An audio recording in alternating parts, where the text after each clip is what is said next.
It's time. It's time for the Motor City Beat. 1 hour of all Detroit rock with your host, Doug Podell, on 94.7 WCSX HD2. Hey everybody, it's Doug Podell. Welcome back to Motor City Beat. Coming up tonight on the program, I'll talk to an old friend, Terry Lee Bolton. He was in the Push Band back in the 80s. We did a lot of stuff with that band, and he's now been pursuing his solo career out in Nashville. So we'll catch up to Terry Lee Bolton. We'll have another local concert update for you, and requests on the way tonight from Bittersweet Alley, Brian Schramm, Alice Cooper, Marshall Crenshaw, and The Knack. This is Motor City Beat.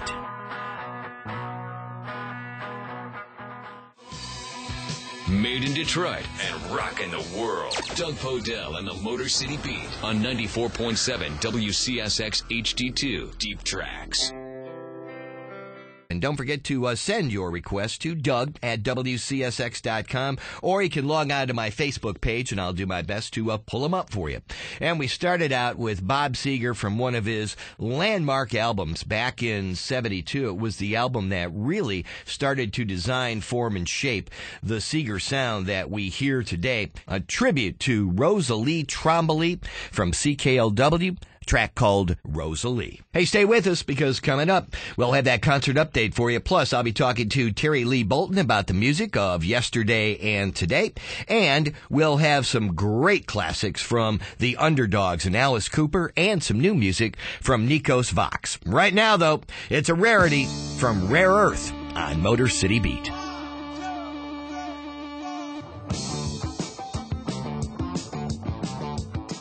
That's Rare Earth right here on Motor City Beat, and a great song called Celebrate. Well, joining me on Motor City Beat this week is a good friend and somebody who's been making music an awfully long time and doing a great job at it, Terry Lee Bolton. And Terry was an original member of the Push Band. Where were you guys out of, Terry? Was that downriver, right? Taylor, Michigan, yeah. Taylor, Michigan. And how many years was the Push Band together, Terry? You know, I can't tell all told, without counting them on my fingers, but, I started the Push Band back in, junior high school, so there's different configurations, but really the last one was the one that really, kicked off. But you were like a really huge early supporter as early as I was 17 years old, so. Yeah, I think at least I remember being at W4 the very first time I met up with you guys, and then through the late '70s and the mid '80s for sure, we were doing concerts together. As a matter of fact, not too long ago on my Facebook page, I posted up an old poster of a rockathon that we did. And it was like the who's who of Detroit rock at that time and day, and still a lot of those bands stood the test of time. And I guess the Push Band was a big part of that. And your dad was, as I recall, was the guy who put that whole thing together out there, did he not? Yeah, he was our manager. Big Jim. I started playing. Yeah, Big Jim, Diamond Jim. Yeah, got to give Big Jim his due. Jansco Productions. Jansco Productions, Jansco Records. He started managing my career just because he was a businessman, and I started to play, and people liked what I was doing, and it just escalated into a hot little band. It was a good little band. As a matter of fact, right now I'm holding in my hand Playing with Fire, the original Push Band 45 on vinyl, Jansco Records. And It is in mint condition, my friend. Tell me a little bit about the guys back then. It was Rick and Earl, yourself, and Chris on this conglomeration of the band. Yeah, Earl's a hot little guitar player. I think Earl, believe it or not, was one of the guys that came in and, lit a firecracker on everything. We were just young kids, man, 15, 16 years old, firing it up downriver, and we were trying to, emulate the people that we loved, Queen and, Kiss and Rush and all these guys, and Earl came in from a whole different perspective and just lit a firecracker under everything, and it kind of gave us that momentum. And then we really were influenced heavily, I believe, by the Almighty Strut, man, because they just tore it up too, man. Well, certainly, the Almighty Strut were one of the big bands of the mid '80s. I know everybody loved those guys, but the Push Band did a lot of headlining and a lot of playing around Detroit themselves, and it seemed to me that at a certain point, you guys really came into your own and started to develop some of your own original music, didn't you? Oh, yeah. You were test pilots, on the road to rock and roll, and just firing up stuff in front of people and seeing how they reacted, and they seemed to react really well to the stuff that we were doing, and we were trying to stay current, like on the cutting edge of the Motley Crue, Def Leppard, Van Halen, kind of thing, and just taking elements of that stuff and then weaving it into what we had done probably, or I had done at least, 15 years prior to that, all the way back into junior high school. Yeah, people have to remember this was, the early 80s, and you guys were really on the cusp of doing, some of the things that a lot of the bands, like you said, Rat and Motley Crue, ended up becoming famous for.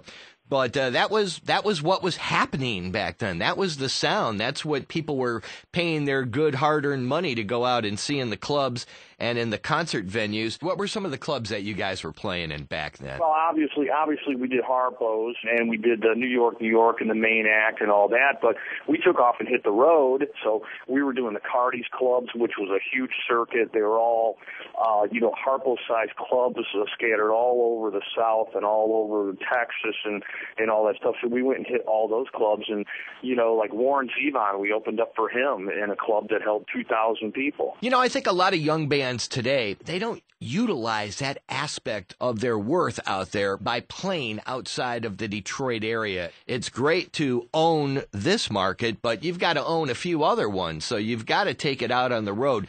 Is that something you would recommend today, or is it that tough out there? I recommend playing anywhere and everywhere. I mean, we played pizza joints, racquetball courts. I mean, we played everywhere that we could. It's easy to be there with your friends and family and everybody supporting you and what you need. You got to have that. But when you get outside that market, then you go out and you're in an unfamiliar territory. And what it did for Push is I think it took even our original music and it upped it a notch. It put fuel to the fire because we seen that other people were reacting in the same way that our loved ones were, so we didn't have that skewed point of view. Yeah, you can find out really quick in an unfriendly environment, let's say, just what rubber hits the road, huh? What songs are going to make it and what ones, people are going to the bar to get a drink to. So. Yeah, it gives you a whole different perspective. We started playing Canada a lot, too, because obviously we're right across the bridge, and we went over there, and the first time we played a little place called Leamington, just a couple of hours north of Detroit, and we played our first set, and we broke out all our best stuff, the Van Halen, the Motley Crue, the Judas Priest, the Rat, everything that was current,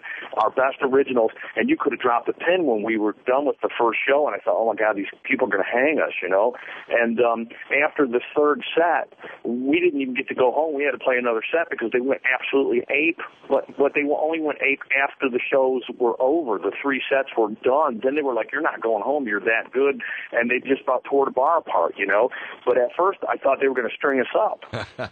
So you never know until, you hit that last chord, I imagine. Yeah. One of the reasons, Terry, I asked that question is because you made a huge leap in your career. And from the Push Band, somewhere along the line, you ended up down in Nashville, in a sense, kind of made the switch over to country music. So tell me a little bit about that move for Terry Lee Bolton. Well, rock and roll obviously was kind of taking a back seat because rap was becoming real predominant.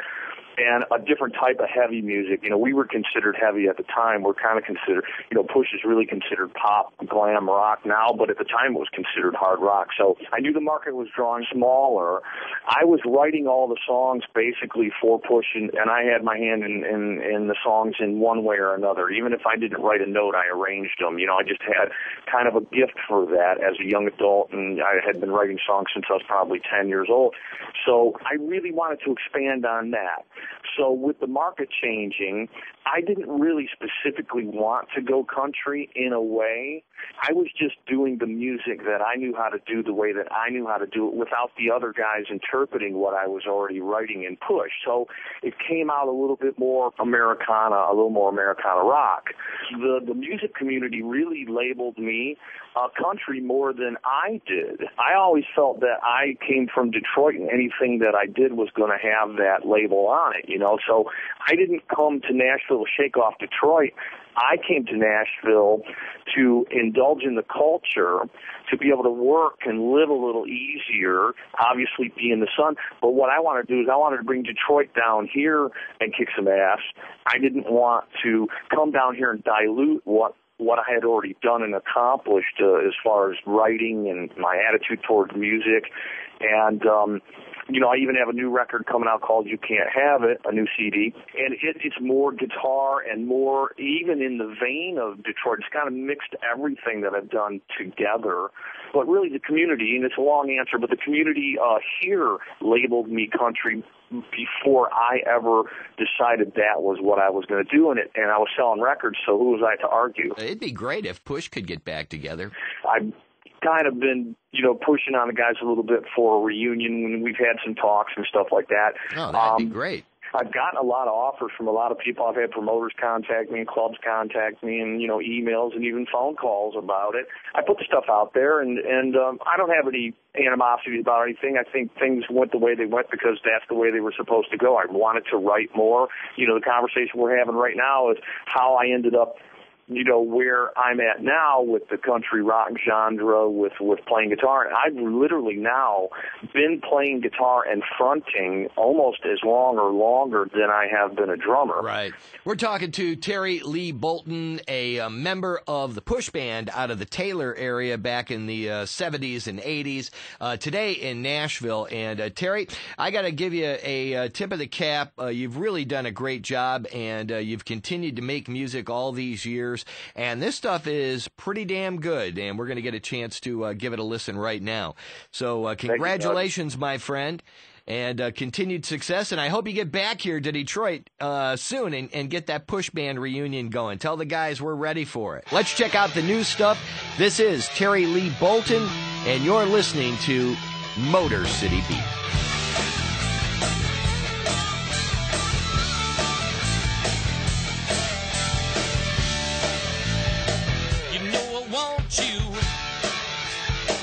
It drives me out of my mind. You know I need you. I'm coming up from behind.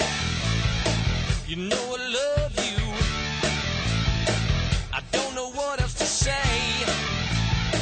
That's why I say every time I think about you, it drives me out of my mind.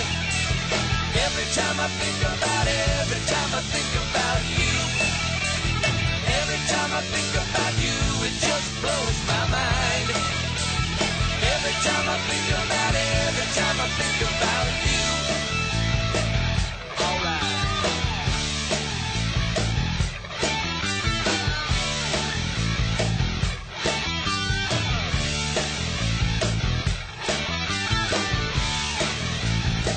I gotta have you. Yes, you know it's true. Gotta find you. I don't know what else to do. I gotta see you. I don't know what else to say. That's why I say every time I think about you, it drives me out of my mind. Every time I think about it, every time I think about you. Every time I think about you, it just blows my mind. Every time I think about it, every time I think about you.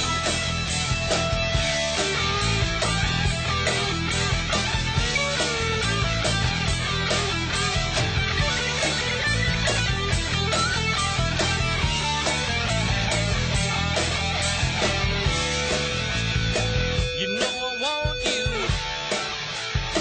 It drives me out of my mind. You know I need you. I'm coming up from behind. You know I love you. I don't know what else to say.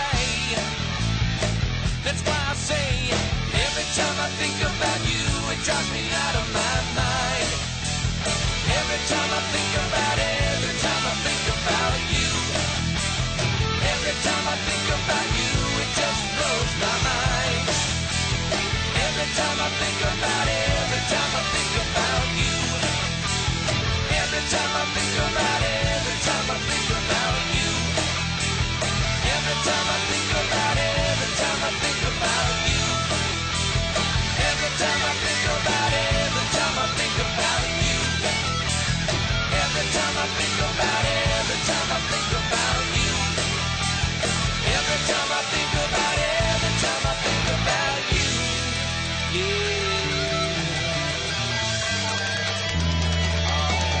Beautiful, baby.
There's a good one from right out of the 80s, the Push Band out of Taylor, Michigan, and a track called Play with Fire. And just before that, some brand new music from Terry Lee Bolton, who's been working hard down in Nashville and sounding mighty rock these days with Every Time I Think of You. I'm Doug Podell. You're listening to Motor City Beat right here on our Deep Tracks channel, HD2 WCSX. And this one goes all the way back to 1965. Get down on your knees.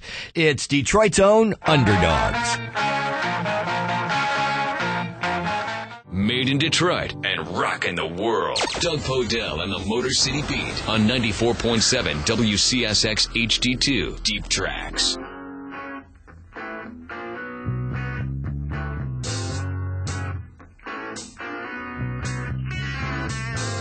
What have I got that makes you want to love me? We're here every Saturday at 6 o'clock on our HD2 Deep Tracks channel. And coming up next week, it's going to be Tea Garden and Van Winkle. Some Iggy and the Stooges from the Seek and Destroy album, along with some 80s rock from the Cadillac Kids and some 70s music from Catfish Hodge. So check us out every weekend on Motor City Beat.